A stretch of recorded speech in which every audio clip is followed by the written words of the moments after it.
हूँ स्टूडेंट। आज अपन पिछले वीडियो में अपने ये जो क्वेश्चन देखा था, इस क्वेश्चन को हमने क्या किया था, मेश एनालिसिस से सॉल्व किया था।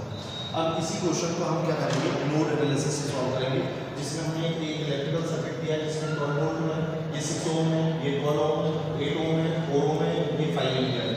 हमें क्वेश्चन बोला गया है कि find the current flowing through 8 ohm resistance. 8 ohm में कितना करंट फ्लो होगा, ये हमें फाइंड करना है बाय नोड एनालिसिस से। नोड एनालिसिस से इसमें कितना करंट फ्लो होगा ये डिटरमाइन करना है। तो मैंने आपको बताया था, नोड एनालिसिस से किसी भी क्वेश्चन को सॉल्व करना है, नोड एनालिसिस से किसी भी क्वेश्चन को सॉल्व करना है, तो उसके लिए हम क्या करते हैं, सबसे पहले नोड सेलेक्ट करते हैं। तो मैंने बताया था नोड क्या होता है, node it is a point eight which 2 or more branches are connected, that point is called the node। तो मैंने बोला एक ब्रांच ये है, एक ब्रांच ये है, एक ब्रांच ये है, ये नोड नंबर 1 ये हो गया, एक ब्रांच ये है, एक ब्रांच ये है, ये ब्रांच है, नोड नंबर 2 हो गया, ये ब्रांच है, ये ब्रांच है, ये ब्रांच है, नोड नंबर 3 हो गया। बोले सर ये भी तो होगा, एक ब्रांच ये, एक ब्रांच ये, एक ब्रांच ये, नोड नंबर 4 होगा। मैं बोलूँगा नहीं, क्यों नहीं होगा, क्योंकि हमेशा दो नोड के बीच में एक एलिमेंट होना कंपलसरी है। तो 1 और 2 के बीच में ये एलिमेंट है, 1 और 3 के बीच में ये एलिमेंट है। यदि ये 4 तो ये नोड और इस नोड के बीच में 4, लेकिन यदि ये नोड अलग अलग होता तभी होंगे जब दो नोड के बीच में एक रेजिस्टेंस होगा। ठीक है, तो ये पॉइंट 3 नोड है, ये भी नोड 3 होगा, ये भी नोड 3 होगा, ये भी नोड 3 होगा, मतलब यहाँ से यहाँ तक पूरा एक ही नोड कहलाएगा, जिसको थर्ड नोड नाम देते हैं। तो नोड 1 के वोल्टेज को अपन ने V1 नाम दे दिया, नोड 2 के वोल्टेज को अपन ने V2 नाम दे दिया, और नोड 3 के वोल्टेज को अपन ने क्या कर दिया, ग्राउंड कर दिया। ठीक है, तो ग्राउंड का वोल्टेज कितना होता है, 0 वोल्ट होता है। तो हमने नोड 1 के वोल्टेज को V1 एज्यूम कर दिया, नोड 2 के वोल्टेज को हमने V2 एज्यूम कर दिया, और थर्ड नोड को हमने क्या कर दिया, ग्राउंड कर दिया। ग्राउंड का वोल्टेज क्या होता है, 0। तो हमने क्या करेंगे, हम इस नोड में KCL अप्लाई करेंगे, नोड 1 में KCL अप्लाई करेंगे, इससे एक इक्वेशन आएगा, नोड 2 में KCL अप्लाई करेंगे तो उससे सेकंड इक्वेशन आएगा। दोनों इक्वेशन को सॉल्व करोगे तो V1 और V2 इक्वल टू आएगा। ओके, तो इसके नोड एनालिसिस लगाने से पहले मैं एक चीज और बता देता हूँ। यदि मेरे पास कोई रेजिस्टेंस है, ये कोई रेजिस्टेंस है R, ये पॉइंट है A, ये पॉइंट है B, ये पॉइंट है B, इस पॉइंट का वोल्टेज B भी मान लिया मैंने, इस पॉइंट का वोल्टेज A मान लिया। तो किसी भी ब्रांच का वोल्टेज जो होता है, किसी भी ब्रांच का वोल्टेज जो होता है, दोनों पॉइंट का वोल्टेज का डिफरेंस होता है, मतलब A पॉइंट का वोल्टेज माइनस B पॉइंट का वोल्टेज इक्वल टू AB का वोल्टेज, और उन दोनों के बीच में क्या लगा है, रेजिस्टेंस, मतलब ये रेजिस्टेंस का वोल्टेज होता है। अब मुझे इसमें फ्लो में करंट चाहिए I, तो I की वैल्यू क्या होगी, इसका वोल्टेज आ गया कितना, VA minus VB divided by क्या करोगे R, इसमें फ्लो में करंट हो जाएगा। तो मैंने आपको बताया था, current is always flowing from high potential to low potential. Current हमेशा कहां से कहां जाती है, हाई पोटेंशियल से लो पोटेंशियल को। तो हाई पोटेंशियल को अपन पॉजिटिव से रिप्रेजेंट करते हैं, लो पोटेंशियल को नेगेटिव से रिप्रेजेंट करते हैं। तो VA वाले टर्मिनल को अपन ने पॉजिटिव लिया है, VB वाले टर्मिनल को नेगेटिव लिया है। यदि मुझे करंट इस डायरेक्शन में चाहिए तो क्या करूंगा मैं, VA minus VB divided by R करूंगा। यदि मुझे करंट इस डायरेक्शन में चाहिए I, तो क्या करूंगा मैं, इसमें से इसको माइनस करूंगा, मतलब VB minus VA upon R करूंगा, इस तरीके से। तो करंट हमेशा हाई पोटेंशियल से लो पोटेंशियल की तरफ फ्लो होती है। मैंने बोला हम क्या करेंगे, अब हम इस नोड में KCL अप्लाई करेंगे और इस नोड में KCL अप्लाई करेंगे। तो हम भी नहीं मालूम इस पॉइंट का वोल्टेज, नोड 1 का वोल्टेज इस 12 वोल्ट से ज्यादा है या कम है, मुझे नहीं मालूम। तो या तो इस नोड का वोल्टेज हाई पोटेंशियल यूज कर सकते हैं, या तो लो पोटेंशियल यूज कर सकते हैं, हाई भी यूज कर सकते हैं। दोनों करूंगा, दोनों से सेम आंसर आएगा। तो हमेशा क्या करना है आपको, इस नोड का पोटेंशियल हाई पोटेंशियल यूज करना है। यदि हाई पोटेंशियल होगा तो सभी करंट कैसे होगी, आउटगोइंग होगी। मान लो ये हाई वोल्टेज है, ये लो वोल्टेज, तो करंट ऐसा होगा, ये हाई वोल्टेज, ये लो वोल्टेज, तो करंट ऐसा होगा, ये हाई वोल्टेज, ये लो वोल्टेज, तो करंट ऐसा होगा। सभी करंट कैसी होगी, आउटगोइंग होगी। तो मैं क्या करूंगा, इस नोड में, तो इस नोड में इस पॉइंट का वोल्टेज कितना है, 0, इस नोड में KCL अप्लाई करूंगा, KCL apply eight node 1, node 1 में मैं KCL अप्लाई करूंगा। तो नोड 1 में KCL अप्लाई करूंगा, तो बताइए ये this current plus this current plus this current equal to 0। तो ये वाला करंट क्या हो जाएगा, this voltage minus this voltage divided by resistance. ये वाला करंट क्या हो जाएगा, this voltage minus this voltage upon ये वाला रेजिस्टेंस हो जाएगा, this voltage minus this voltage upon 8 ohm का रेजिस्टेंस हो जाएगा। इसी तरीके से तो सभी ब्रांच का summation equal to 0। According to Kirchhoff's current law, the algebraic sum of all the branch current meeting at a junction or a node is equal to 0। किसी भी नोड में जितनी भी जीरो होता है।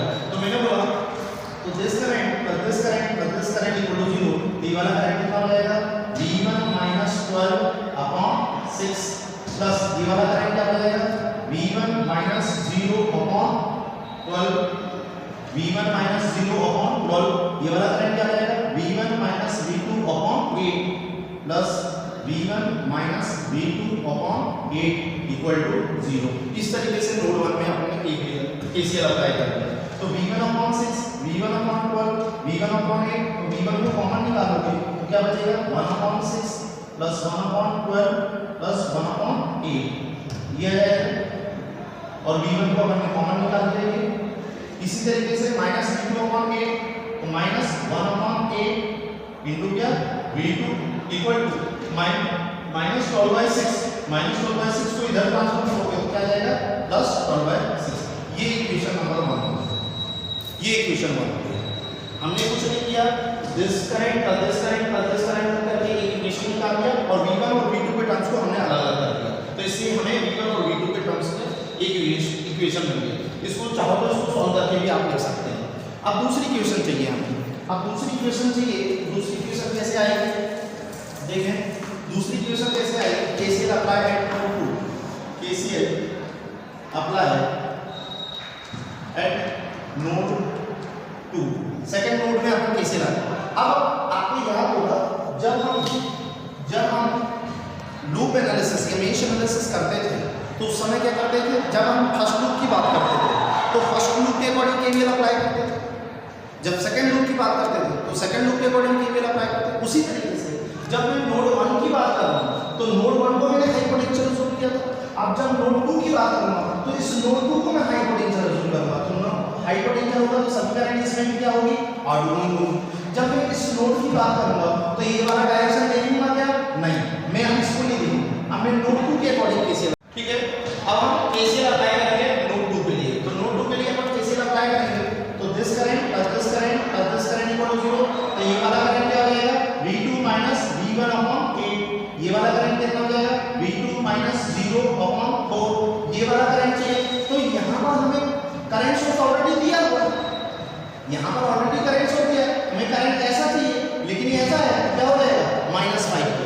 तो देखिए तो V2 minus V1 upon 8, V2 minus V1 upon 8 plus ये वाला करंट क्या हो जाएगा V2 माइनस 0 अपॉन 4।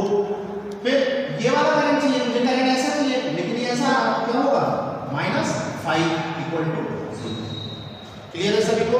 आप देखो इसमें भी V1 और V2 के टर्म्स को अलग कर लोगे, -V1 upon 8 minus 1 upon 8 V1 plus V2 upon 8 V2 upon 4। तो V2 को कॉमन निकालोगे तो 1 अपॉन 8 प्लस 1 अपॉन 4 इनटू क्या V2 इक्वल टू -5 को इधर ले गए +5। This is equation number 2, this is equation number 2। इस तरीके से हमने एक इक्वेशन जब नोड 1 में KCL अप्लाई किया तो पहली इक्वेशन आ गई, नोड 2 में KCL अप्लाई किया सेकंड इक्वेशन आ गई। दोनों इक्वेशन को सॉल्व कर लोगे, सॉल्विंग इक्वेशन 1 एंड 2 दोनों को सॉल्व कर लोगे तो डायरेक्ट कैलकुलेटर से तो V1 की वैल्यू मिल जाएगी और V2 की वैल्यू मिल जाएगी। ठीक है, ठीक है स्टूडेंट। तो इसको दोनों इक्वेशन को सॉल्व कर लोगे तो V1 और V2 का ले, चाहो तो इसको भी आप सॉल्व करके 18/48 लिख सकते हैं। तो ये इक्वेशन हो गई। सेकंड इक्वेशन इसको भी अपन ने सॉल्व करके 3/8 किया, दोनों को सॉल्व किया डायरेक्ट कैलकुलेटर से। तो V1 की वैल्यू 11 वोल्ट आ गई और V2 की वैल्यू 17 वोल्ट आ गई। अब दोनों की वैल्यू हमें क्वेश्चन पूछा गया था कि find the current flowing through 8 ohm resistance. आपको पूछा गया था find the current flowing through 8 ohm resistance. तो 8 ओम का करंट कितना होगा, 8 ओम में फ्लो होना करंट मैंने क्या बताया था, दोनों पॉइंट का वोल्टेज का डिफरेंस डिवाइडेड बाय रेजिस्टेंस। यदि मैं करंट रिजल्टेंट इस डायरेक्शन में बोलता हूं, यदि मैं करंट इस डायरेक्शन में I को अज्यूम करता हूं, मुझे I इस डायरेक्शन में चाहिए, क्या होगा V1 माइनस V2 अपॉन 8। तो V1 की वैल्यू कितनी है 11 माइनस V2 की वैल्यू कितनी है 17 डिवाइडेड बाय कितना 8। इसको सॉल्व करोगे तो ये आ जाएगा -0.75 एम्पीयर। तो माइनस साइन क्या शो कर रहा है, यही आपका फाइनल आंसर है, यही आपका फाइनल आंसर है। माइनस साइन ये शो कर रहा है तो कि V2 साइड का वोल्टेज इस नोड का वोल्टेज ज्यादा है, हाई है, V2 साइड का वोल्टेज ज्यादा है तो एक्चुअल में करंट ऐसा फ्लो होगी, लेकिन हमें यदि आप इस डायरेक्शन में V2 माइनस V1 करोगे तो करंट V1 पॉजिटिव आएगा। तो एक्चुअल में क्या है इस डायरेक्शन में फ्लो होगी, लेकिन आपने फाइंड करने के लिए बोला पिछले क्वेश्चन में अपने मेश एनालिसिस से किया था, तो उसमें भी अपने इस डायरेक्शन में कंसीडर करके निकाला था, जिसकी वैल्यू सेकंड लूप की करंट माइनस 0.75 आई थी, इसलिए मैंने V1 माइनस V2 को हम 8 किया, तो इससे हमने इक्वेशन। ठीक है भाई, सभी को समझ में आ गया होगा? ठीक है, ओके, धन्यवाद।